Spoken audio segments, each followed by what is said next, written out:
Abdullah Mason versus Jeremia Nakathila. Who's going to win this fight? Well, first of all, who's going to win this fight? Let's take a look at their latest performances, in which Abdullah Mason fought Manuel Jaimes, in which Abdullah Mason dropped Manuel Jaimes in round 2.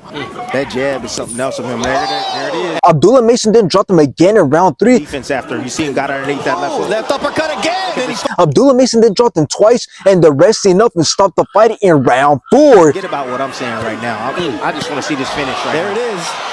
Now after this, Abdullah Mason went on to fight Carlos Ornelas, in which Abdullah Mason dropped Carlos in round 2. You can avoid that hook there from Abdullah Mason. He timed it perfectly. Abdullah Mason then dropped him again in round 4. Oh, that's a nice left there, Mason.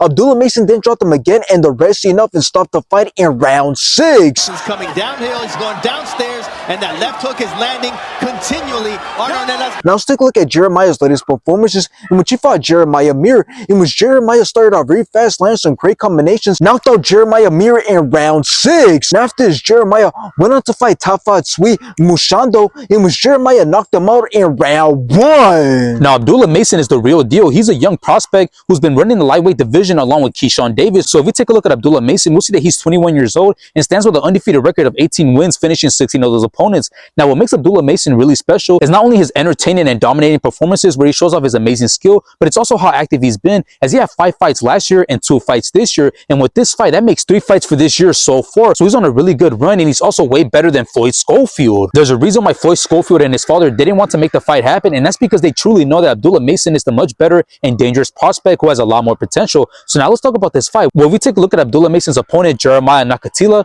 we'll see that he's 35 years old and stands with a record of 26 wins with 21 knockouts and 4 losses, getting TKO'd twice. Now, he's obviously the more experienced fighter, and he has fought Shakur Stevenson, and he has managed to get on a 3-fight winning streak after getting TKO'd twice, but I believe he's no match for Abdullah Mason. I believe he won't be ready to handle Abdullah Mason's speed, power, accuracy, and timing. So for this fight, I got Abdullah Mason winning this fight. I believe he's going to shine when it comes to getting things going, and when it comes to picking his shots, and his counter punching is also going to be on point. I don't think Jeremia Nakathila's defense is going to hold up, so I got Abdullah Mason outclassing and finishing Jeremia Nakathila.